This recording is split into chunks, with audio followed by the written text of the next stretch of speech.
Hello, hello. Well, afternoon times, and here we are. Let's see. That's good. Can see everything I need to be able to see. We're in Project Neo again this week, and can't see the chat just at the minute, so going to have a look at that in a second. Hey, Sean. Good to see you. I can now see that. That's excellent. Good stream of yours earlier today. Sorry I had to jump out as I usually do. It's Tuesdays and Thursdays. Crazy. Oliver, hi. How you doing? Emily, hello. Good to see you. So it's going to be some more Neo this week. Modelling basics. Hey, it's always good to pop by. I love your streams, John. They're always good fun, especially teasing you with bits of English and occasionally Welsh that that's fun to watch you pronounce and watch you struggle with canners, as you called it. It's can. It's the n on the end that does it. Hi, Caroline. Good to see you. So they say I'm going to can. It's that n bit on the end. The can. There you go. That's how you do it. And the other thing, what was the other thing I gave you in Welsh? Papa de Ping, that's microwave. And that was a made up thing. I think it was made up for a BBC radio drama that goes on there. And I'm sure I gave you another one. Oh, far tin. That is not a joke. That's tin of beans. Yeah, far is Welsh for beans. Yeah, and tin is tin. And that's what they call it. Far tin. Baubles. Baubles? How did you say baubles? Yeah, we got people who speak like that as well too here, but we abandoned phonics. We were doing phonics teaching for a while, and then we stopped because we realised the error of our ways. Anyway, there you go, baubles.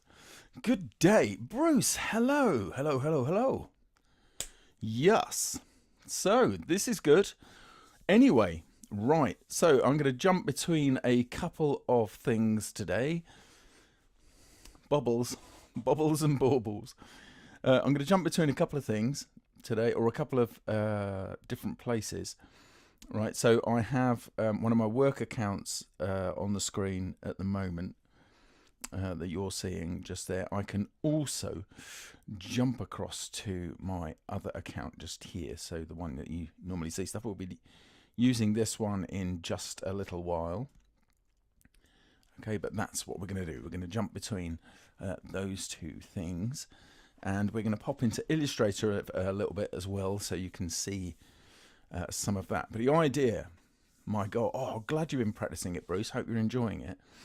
The goal of today is to get you used to some of the core concepts in Project Neo, and then to get modeling yourself, because it's daunting. Now I'm going to show you just before we get started, right? So I'm just at the Project Neo home page, if you like, and here we can see trending models that are in here as well. You can also see ones that are remixable, right? So they've basically got a specially hosted copy that you can just grab hold of and do this. Some of these are by the team on here, okay, but you can get them and just go in and remix. Don't forget, by the way, any project that you see, provided they've got that turned on, right? So if I just go here and just click once for this one, this is my preview. This slider here, okay, allows me to see the construction, okay, of this particular model. So you can just wind that right the way back, okay, and see how this started. Now, so that started with a few blocks just there, and then arrays, and I think actually they might have been positioned by hand, some of those. Okay, there you go, and that's how that one was built out. So you can always look at those things. Right, then you've got popular things that are going down really, really well at the moment, things that a lot of people are interacting with, very similar to trending, but not the same. But my point here, the point I want to make to you is, a lot of people are looking at Neo at the moment, but not always doing anything in it because they don't know what to do, right? And that's my aim, is to get you around that today.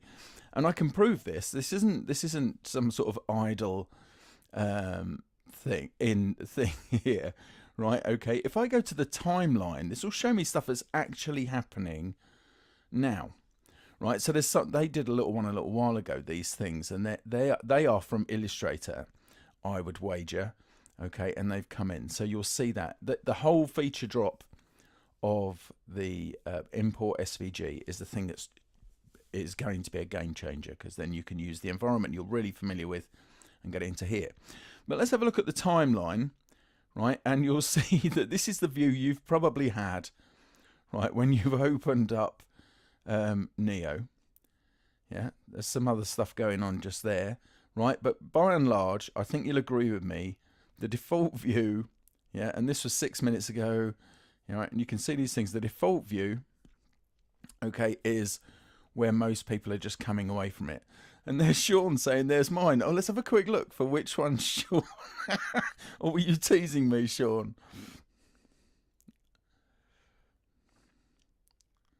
There we go. But anyway, yeah, it could easily be one of yours. Noticed you can generate from your work in Neo as well. Yeah, you can. Absolutely. Absolutely. In fact, do you know what? Just if you remind me of that, Bruce, in about 50 minutes, if you can, maybe a bit earlier than that, about sort of 10 to the hour, I'll show you how you can do that and how you really don't need that much in terms of modeling to get a generation from it. The teasing is fair game there, Sean. Absolutely fair game. Right, so I'm going to go back to this. One of the first things I want to do here, okay, with the app is I actually want to go ahead and mess with my settings. Now, I should be seeing somewhere, if I go to create just a second, just get a new document up, and I should be able to access my settings. Normally they're at another level. Have I had a complete and utter moment? Let me just go back out to the top level. Oh, there you go. That's what I was looking for. That wasn't there a moment ago, right? Okay, thank you for all the hearts and hundreds. That's good. So this one here, this gear, if you click on this, this will give you your preferences. Now, I only want to mention this because there's one thing in particular, right, that might stop you from having yes, that is TP in that thing. It is. But anyway, that's down here. It's the thing that Sean's alluding to, just to the right of my face. Okay, so there's one thing in here that I think you'll be really interested in. These are the general app settings, right? So I've got my color theme set to dark. Okay, you've got this scale option in here, the language. For me, these are the different languages you want. I will have English, thank you very much. I'm going to leave object snapping on. I turn auto framing off. That brings everything into the front. I frame when I want to. Input, so the device you've got here, I use a trackpad and I've got mine set to automatic and it knows that I've got a trackpad connected with it and that I'm using that at the moment, but I could just say trackpad just as easily. Files, this is the thing that I think you'll be interested in, because when you create a new document in Neo, okay, this is enabled, okay, by default. And so that means your documents will automatically go up to the community and can be seen on the community page. However, they will be right at the bottom. Okay, so although you will see them in the timeline, of course, as we did just a moment ago. So I turn that off on mine because otherwise my immediate action when I get into a file is to go to the share button and remove from community until I've finished modeling. Okay, and then there's a little bit about a little bit of marketing blurb about Neo just there. Okay, so this is my default one just here opened up, and I'll show you my immediate action drawers. Normally go share, and normally if it's sharing automatically it will say remove from community just there. I'm going to turn off the frame for this so we can take a look at some of these core concepts. And what I want you to do is to think about the axes. This is another thing. You've got 3 axes here. Okay, hi Jazz. You've also got you've got the x-axis, so across. You've got the y-axis, which is back and front. Okay, and the z-axis, which goes up and down, and things revolve or move around or along an axis. What I'm going to do is just make this a little bit easier here by selecting the text tool here, and I'm going to move out onto my onto that surface that I've got here and just click to add some text. Then I'm going to tap V, okay, and so I can then select that text. Now, of course, it's laying down at the moment. That doesn't really matter quite so much, actually. I could leave it like that, but I'm going to just roll that. I'm holding down Shift, like so, okay, and then using this to go ahead and move this into place. All right, and I'm going to just rotate this around just to the right, like so, like that, and let's zoom in on that. Okay, I'm going to bring that forward to about there. I think it's nice, and these are all aesthetic decisions I'm making right at the moment. They're not of any particular import. Okay, but I'm just going to tap X just there. Okay, like so, and just move that into place. Then I'm going to duplicate that, so Command D, okay, to do that, and then just move that one away, and then I'm going to rotate that one through 90 degrees like so. Okay, like that. Then I'll just change what that is. I'll call this one Y, of course, like so. And just move that into place. I might move that. I kind of like it when I make a nice little block out of them like so, but I'm not overly fussed by that. And then I'm going to duplicate that. I'm going to take that up in the air a little bit and then roll that over like so. Okay, and you've probably guessed the letter that I'm going to type before I do it. Okay, but that's just going to help you to understand the x-axis. When you can see that straight on, you know that that's the x-axis just there. Another way you can work that out, I'm just holding down 2 fingers on my trackpad here to orbit around. I could also use the camera controls at the top here, okay, and I can change the up and down angle like so. Holding down the spacebar to pan that in, and then on my trackpad, you could do this with a scroll wheel on your mouse. Okay, but I'm just going to spread my fingers like so to zoom in. Good. Right. I'm going to select the cube that's on here by default. Okay, and then I'm going to go into the properties, which will show on the right hand side here. And you can get quick access. You can scroll down to go to all these areas, but you can get quick access to the things you want by just clicking on them. So I'm just going to do transform just here. Okay, and then looking at the position values, okay, just here, I'm just going to use the widget to drag this to the left, and you can see that I am indeed moving that along the x-axis there like so. Okay, so that's a way you can verify you're doing it, because if you've spun the camera around the other way, yeah, you just want to verify where you are. Now, why is that important? Well, there are a couple of different reasons it's important, but I'm going to jump ahead of myself slightly, okay, and show you one of the repeats here. So I'm going to go ahead here and I'm going to hit this repeat on the x-axis.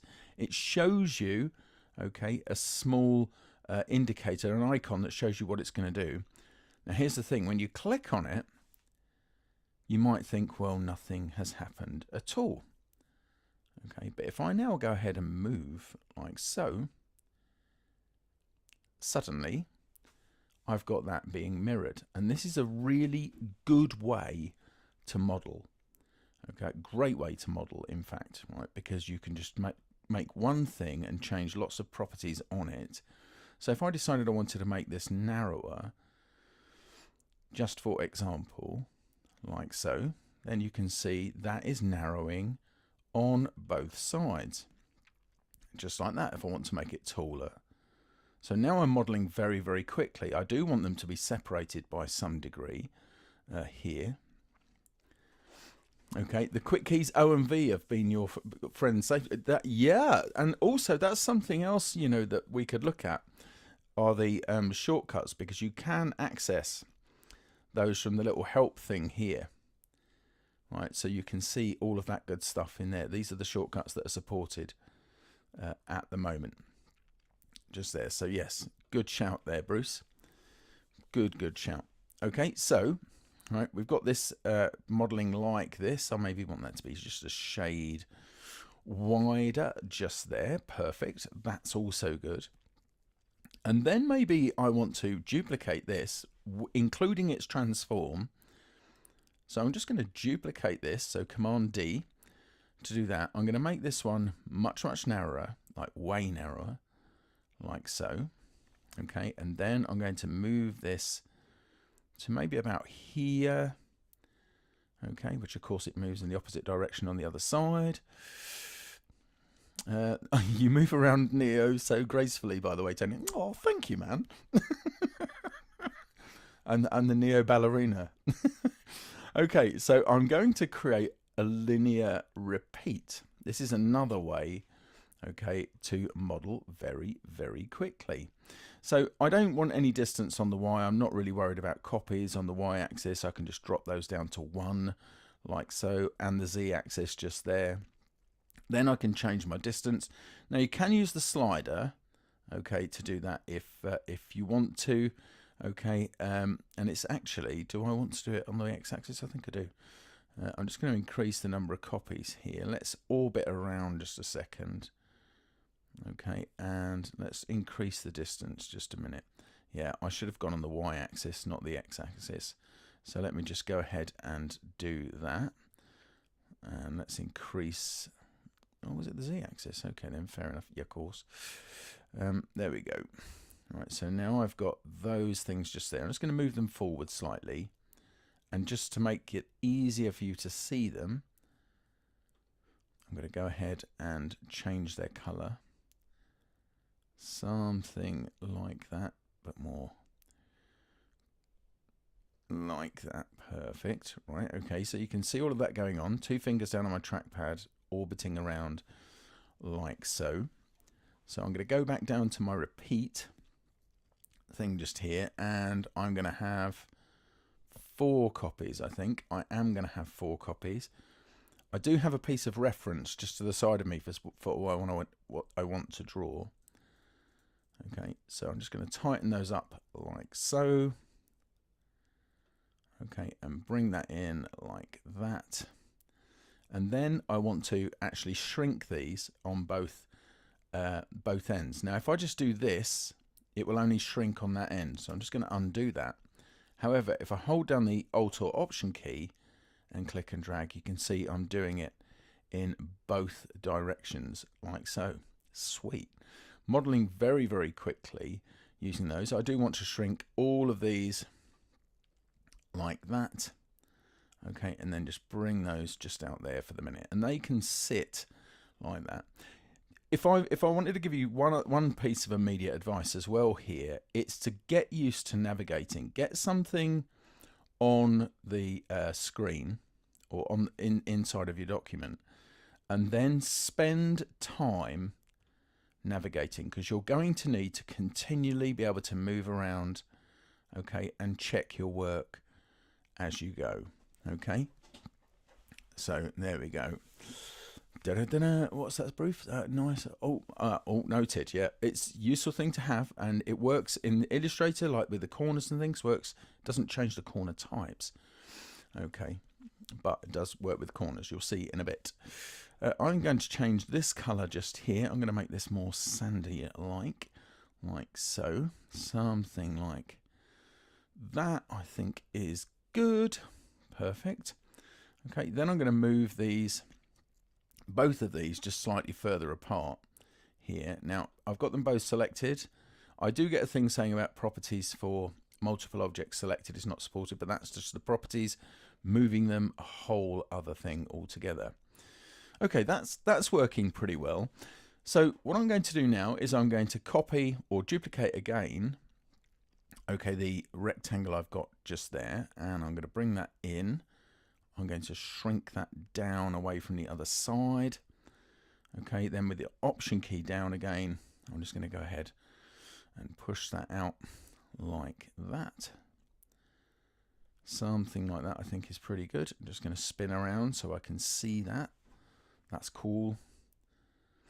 Okay, I'm going to make that slightly wider now, because I want these two to bump into each other and just mesh nicely like that. There we go. Something like that, working pretty well. Let's go ahead and crack on with that.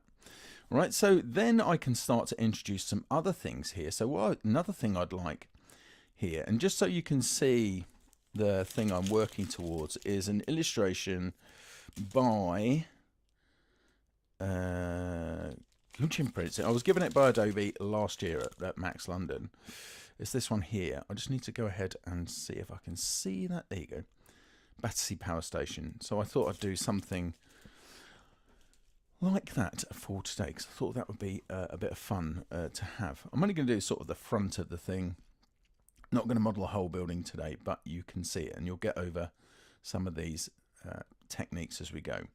Let's use the camera widget here to turn the camera around like so, and also just change my view upwards there like so. So that's perfect. That's working pretty well just there.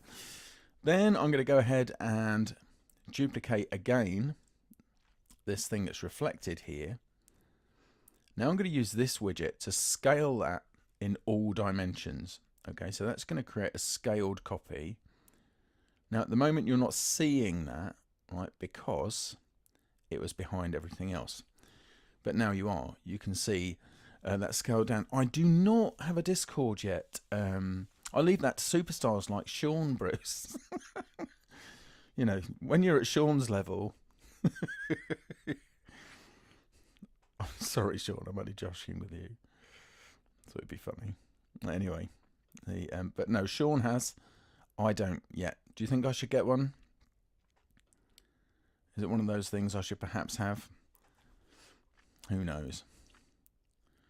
Okay, let me just change the color of this one.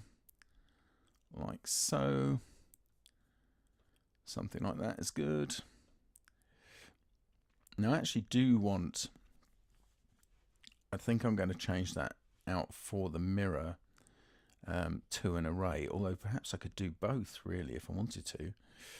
There we go.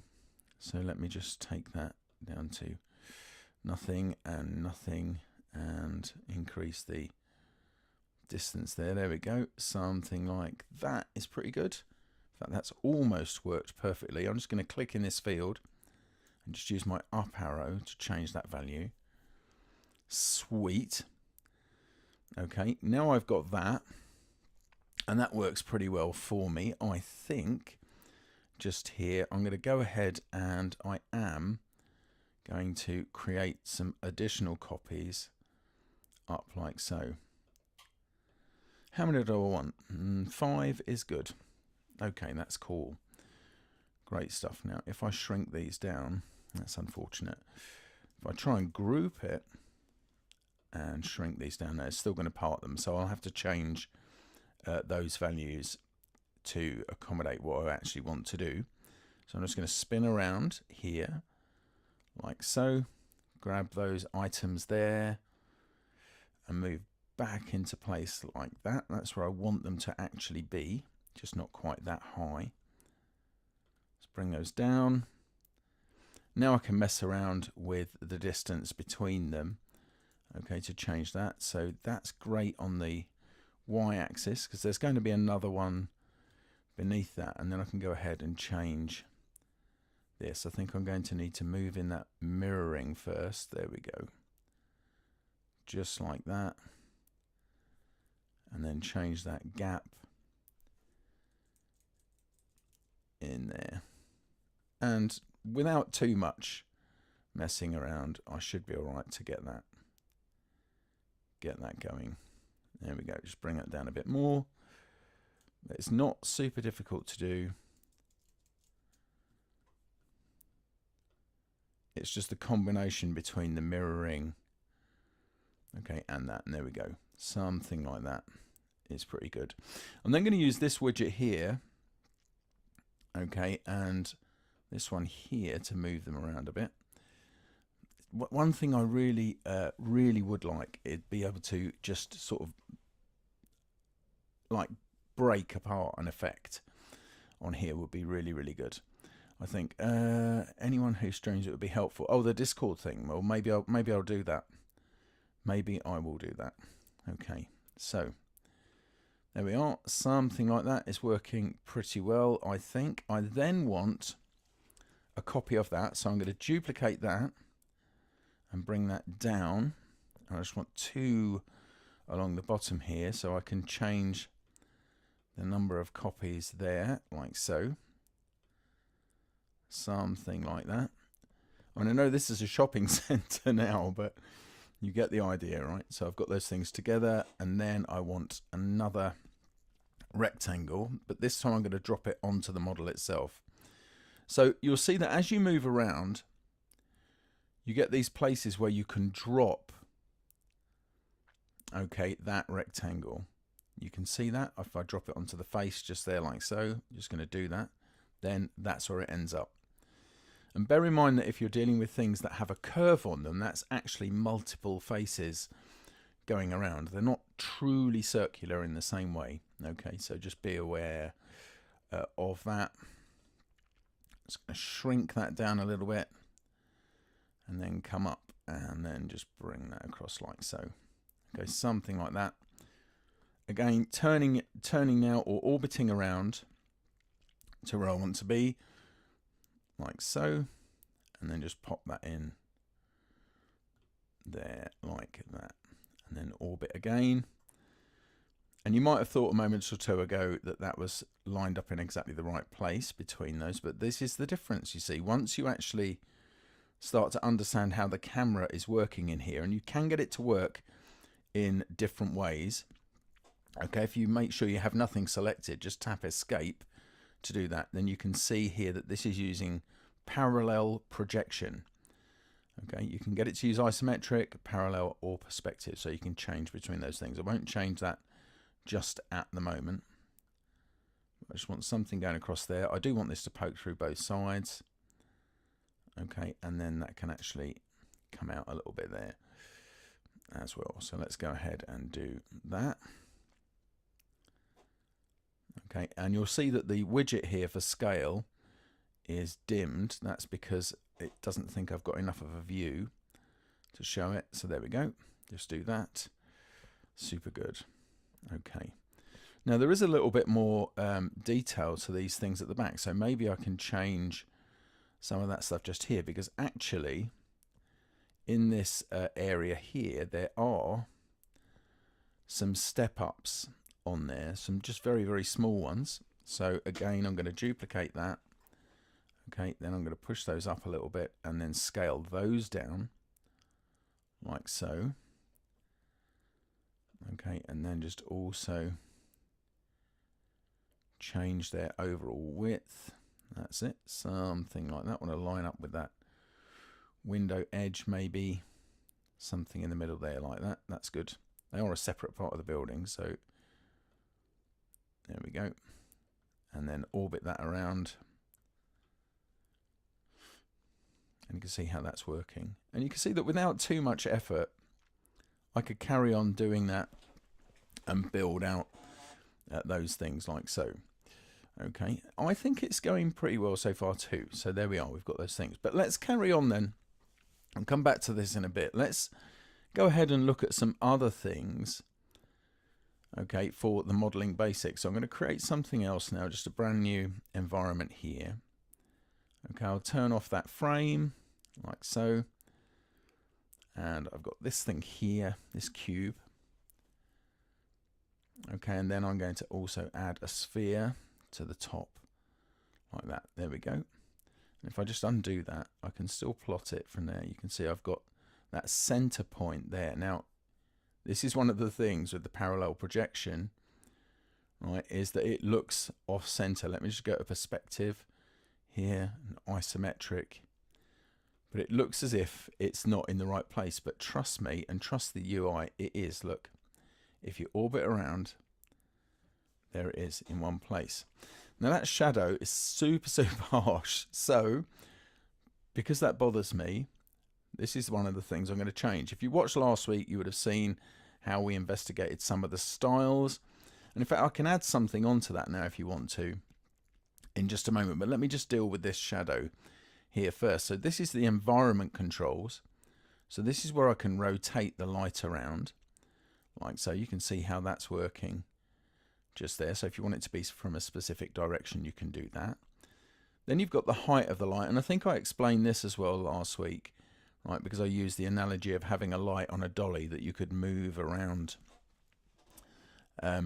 move around a subject. Oh, right, okay, tracking with the place, yeah. And then you've got the shadow distance just here, like so. So you can dial that up and down like so, and you can turn shadows on generally from there.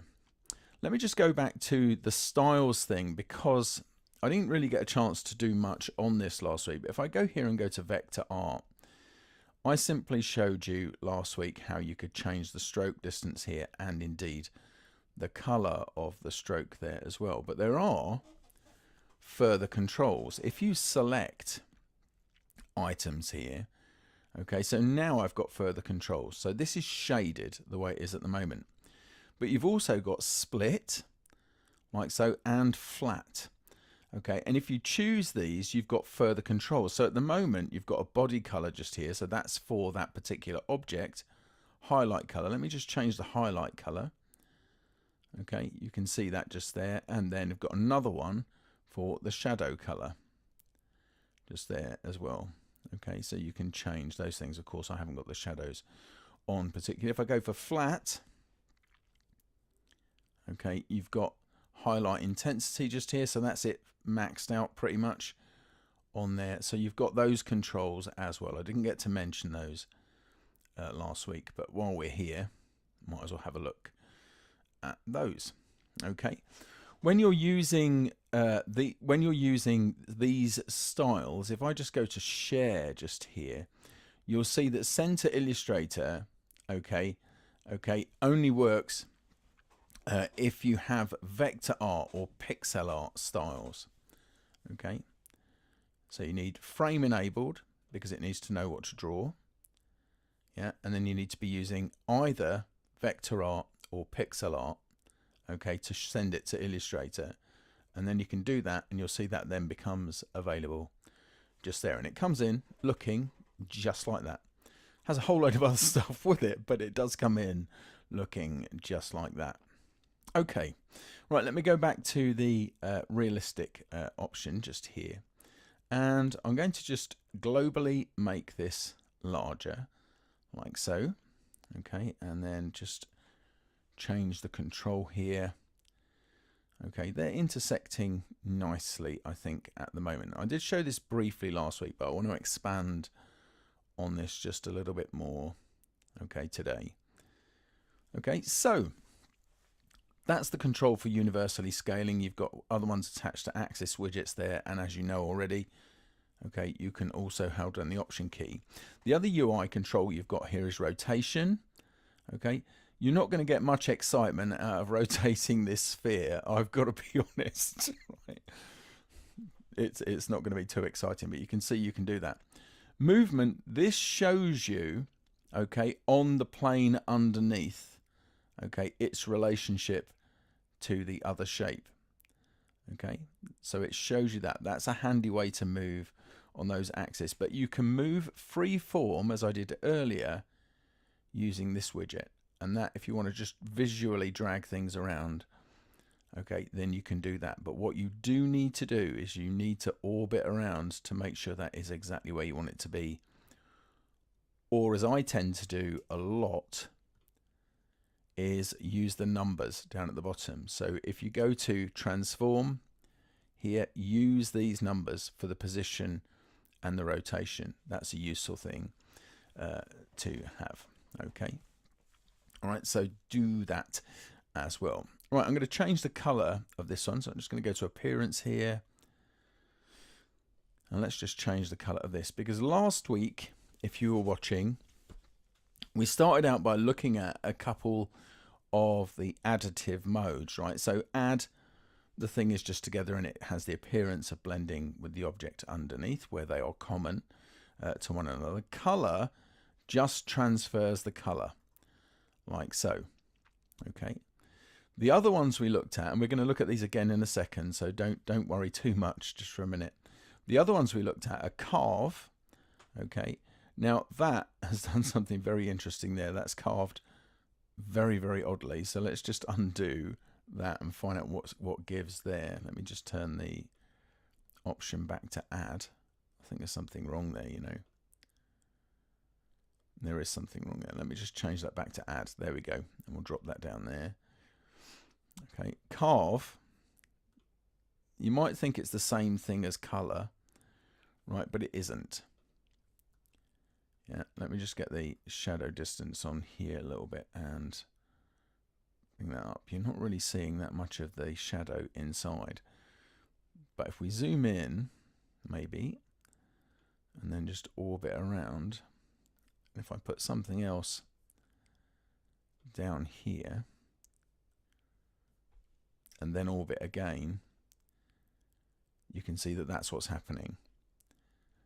Okay, that it's actually carving its shape out of the shape above. Okay, so, and then intersect. With intersect, that will just show you the area that's common to both.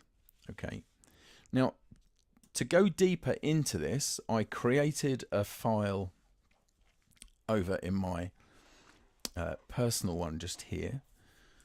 Very elaborate. I thought it'd be kind of glossy for you, so we can just check those things over again. Okay, so I'm going to select the cone just here. Okay, and I'm going to change that to color. Sorry, I'm not. I'm going to leave that at add. There we go. You've seen that one already. The second one, I'm going to change to color, and you can see how the color from that object, if I make it deeper into the shape and less deep, you can see how that's working, right? That the color from that object is being transferred. We're going to come back to repel and avoid in a second. I've got some views set up here, so I'm going to go to the back. This is where we're going to take a look at carve, just here. So when we choose carve, okay, you can just about see in there the shadow from that. Hopefully you can. Just inside there, there's some shadow. Now, it doesn't have to transfer the color. That is with this checkbox here, use material. If I turn that off, then it really does just push into the shape like so. Thank you very much, Bruce. Okay, so you can see how that works. Okay, if I go to this one, okay, and I choose intersect, now everything here disappears at the moment, right? And the reason for that is where it is here in the order of operations. These are all the shapes inside this file, okay? And so that is at the top, and so all of the things underneath it are being affected by that. I'm going to right click on it, okay? I'm going to choose move to bottom, and that's just in the order of operations. I'm then going to get this shape here. I'm also going to right click. You can click through the arrows as well. I'm going to do this one, move to bottom, and then you can see how the intersect there is only occurring between those two shapes. Okay, so that's the order of operations is the important part there. If I moved this plane here, it's not a plane really, it's a rectangle, right? But if I move that down to the stack, you can see that disappears because it then becomes subordinate to that operation just there. Okay, now if I move that back up again to the top, it will come back. If I then select these two items here and group them, okay, and move that down, you can see it still affects them. It would be nice at some point in the future if it didn't do that, if you've got sort of a safe space you could use by grouping it, and it would no longer affect all the things underneath. But it really is that order of operations.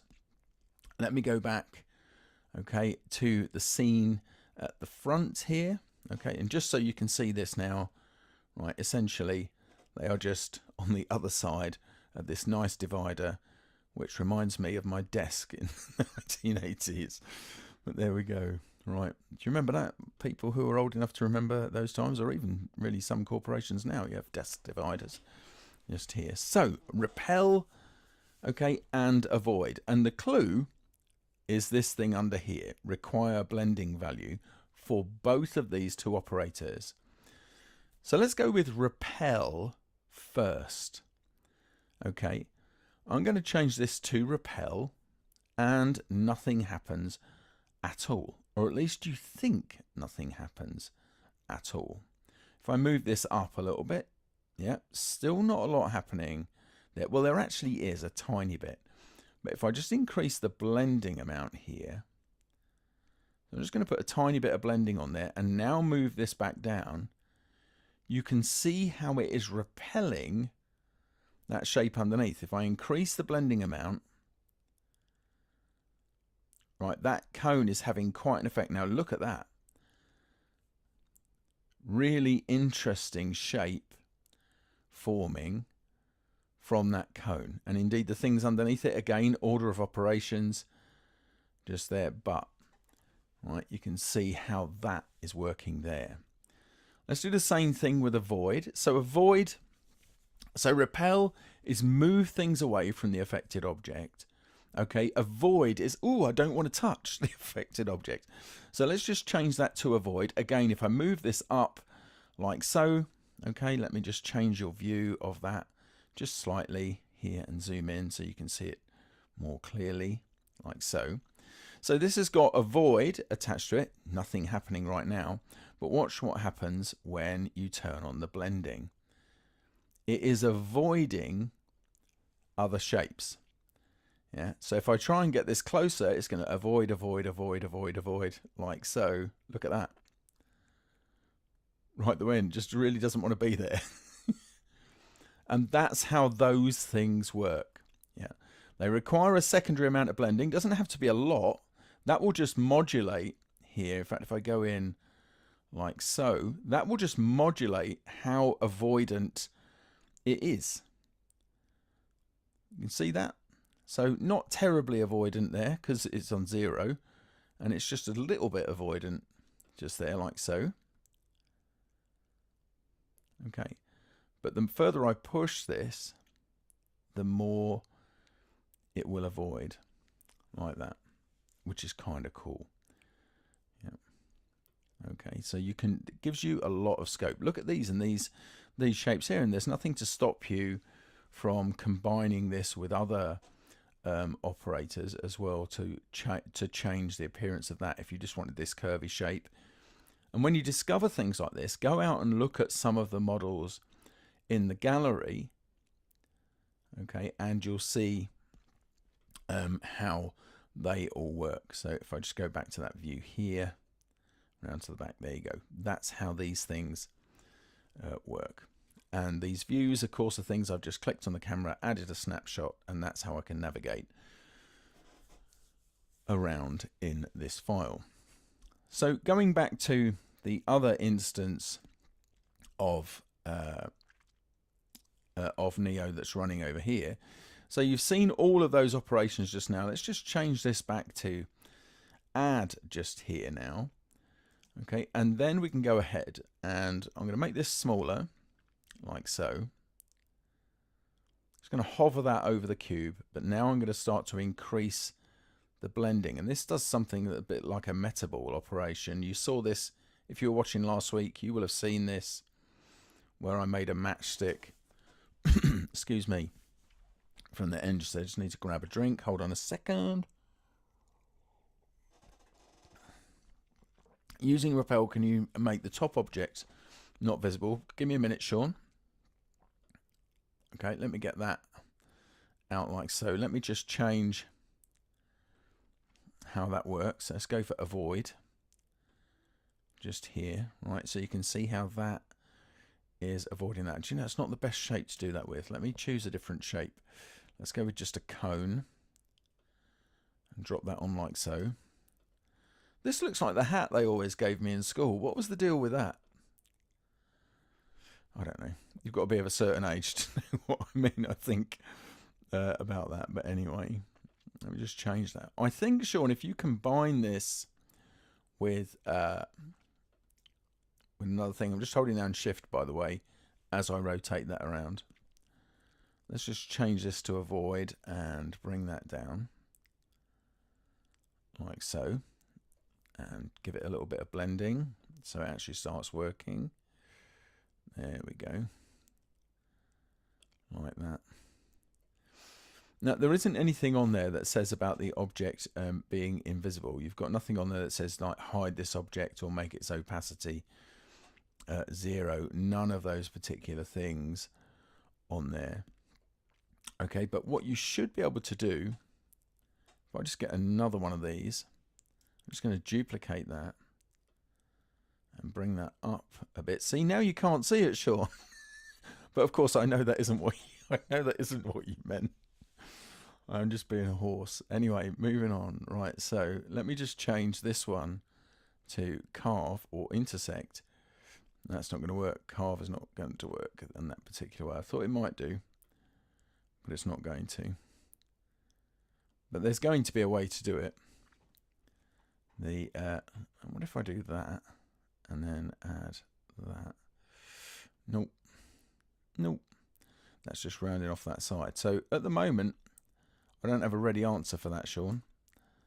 But that's something I'll look at. But I don't know of a way to do that here because you haven't got an object here at all for anything to do with opacity, which kind of makes sense, I guess. Here, but I guess if you were trying to drill a hole into this shape and you wanted to hide that shape, actually let me just go here and yeah, hide the layer. There you go. Let's see, but then the effect of it is lost as well. Let me just turn that to a different color so it's easier to see. Yeah, that's the only thing. If you hide the layer, you don't see its effect. I do wonder if you could move that. No, then it needs to be above that. Let me come back to you on that next week, Sean. Did it have a big D on it? It did, yeah. How did you know, Oliver? How did you know? Oh dear. Right. Okay. Let me do a couple of things here with this. Right. I'm not doing the Battersea thing at the moment. And do something else. Right. So I want to create. I'm going to create a cylinder just here because cylinders are cool. Now when you get first one of these, you get this widget which allows you to move it around onto different faces. Can you see that? So notice where the widget is. Okay, when you plant it down, first off, let me do that again. When you plant this down and tap V to go to your selection tool, you get this widget. You can then move that around and whichever face you've selected will snap to the surfaces or points that it highlights. So that's another thing that's useful. You still have your hat, do you? Oliver just bought his own from home and he's wearing it now. Okay, so that's a useful thing to have also, that you know you can do that. Okay, so let's go ahead and make that slightly bigger. Now you can see at the moment the widget here has changed. If I change the camera view though, you can see it snaps up to the top, and that's sometimes useful when you're modeling also. Yeah. What I could do here too is if I go ahead and add, I'm just going to drop a sphere on here because there's only so far I can get with changing the top and bottom corner. So if I go to the top corner, you can see how that's rounding out like so. That was the bottom corner, by the way, and the top corner doing the same thing. What on earth is going on there? Oh, it's because I'm in. No, it's not. There's no reason for that to be not behaving. Right, okay, there we go. That is weird. That is very weird. Okay. I'm just going to get rid of that in a minute, or we're going to cut it to the clipboard. Let's just try that again and see what happens there. So the top and bottom corner, these will affect the rounding. However, at any point you can click into edit mode. Here's your base shape, right, that is being extruded bilaterally from the center. Okay, so you've got that. There's your shape just there. Okay, you've also got these widgets at the top. This one is scale, right? So if I want to scale it like that, if I want to do it in both directions, option key down, like so. Okay, it's because there's several shapes there. Hang on a minute. I should have looked at. Oh right, I've duplicated the shape too many times. I must have. Have I got a sticky keyboard? Look at that lot.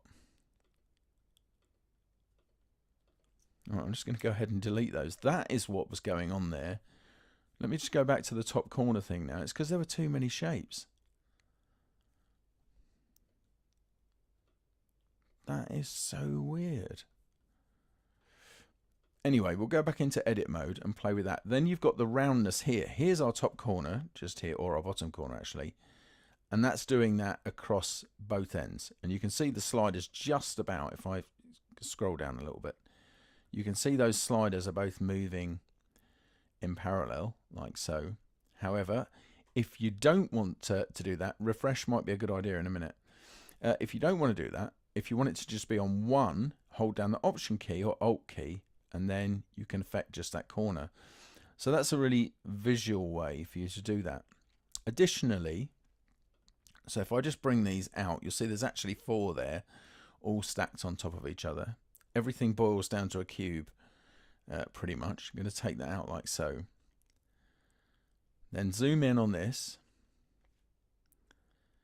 If I only want to affect one of the corners, hold down the Option key, and you can see how you can drag that out like so.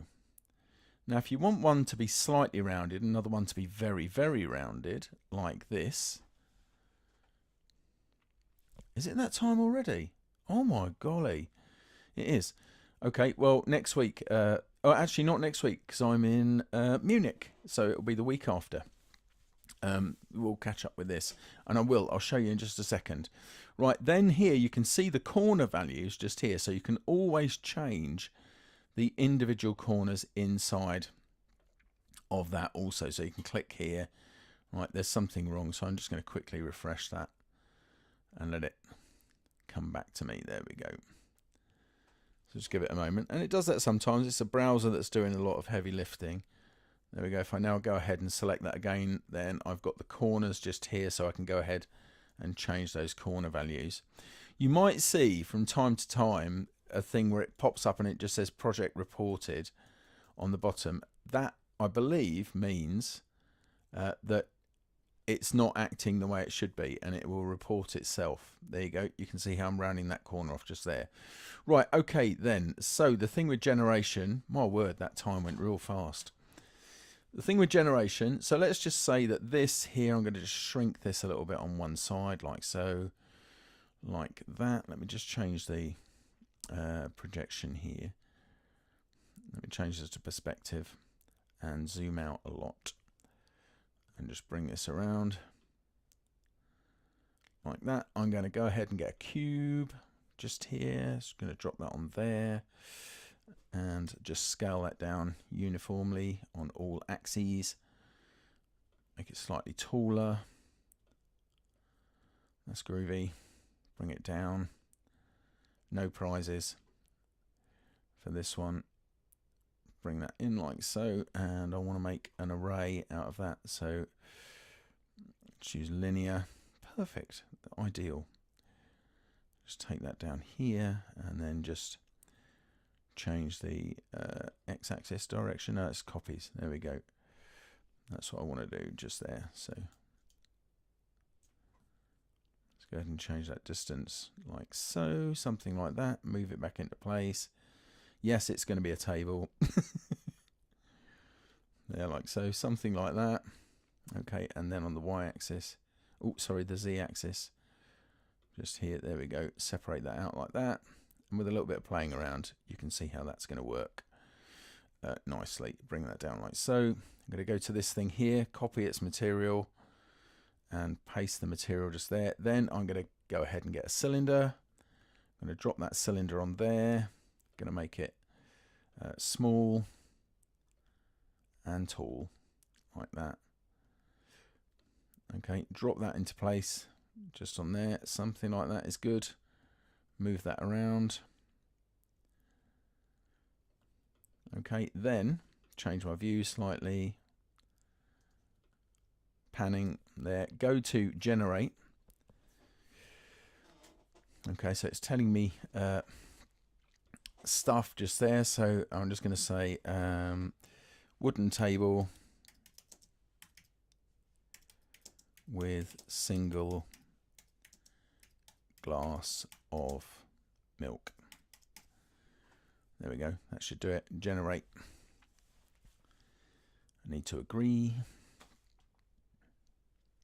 You don't need to do that every time, by the way. That's just for now. So it will start bringing back results using this. And it's kind of like using reference image, apart from it missed the single. All right, okay, it's added on a glass of milk just there. You know, hallucinations. It's a tiny table. There we go. I didn't give it any information about the background or anything like that. But you can see how, without doing anything particularly complex, how there's a result just there. And I think if you watched Tim's stream last week, I think, didn't Tim do sushi or something? It was on in here, but I had other work I was doing at the same time. And there you go. That's it, right? I'm going to just close the generation thing, and I'm back into my model environment. Like so. Hopefully you found that all useful, especially this bit just here, which teaches you more, of course, about the combine modes there. So hopefully you found that useful. No stream next week because I'll be streaming with Adobe Live. If you're a member of the Adobe Community Expert community, Adobe Community Experts community, I'm doing Tech Tuesday next week as well, and then I will be back the week after. Okay, so there we go. That's it for now. Thank you so much for joining me, and go ahead and get modeling in Neo. Okay, and then of course bring that stuff across to Illustrator. Remember, you need to change the style first, either vector or pixelated. All the things you saw earlier you can change. The only thing that it will do, if you've got an older version of Illustrator, in fact if you've got the 2023 version of Illustrator, it will try and open that. So if you go to share, okay, from here, and to do that, frame's not enabled, that's why. Okay, so I'll just change my view there, so that's all in the frame, like so. Then it will go ahead and launch the earlier version, which is fun. I hope I will have fun in Munich. Thank you, Caroline. Thank you, Emily, and Bruce, and Oliver, Sean, of course. Where's your right ear think? What's that? My left ear is enjoying the stream very much. What's your right ear think? Oh, of course, I'm using this because it's coming across on a single channel. I forgot about that. It's because I'm recording at the moment, so they prefer it all to come across in mono. So I have to switch it in mono, but it's the thing we'll have to do, selectors. Noted. Right, in fact, that's a lie. It's not noted yet. Okay, but... it is now. Super good. Always something. Anyway. There we go. Yeah, so you can go ahead, share, and then that will open in Illustrator. And that's a great thing. You can then change your view if you need to, and then just push it back again. Hey ho, there you go. All right, thanks ever so much. Take care. See you soon. Bye.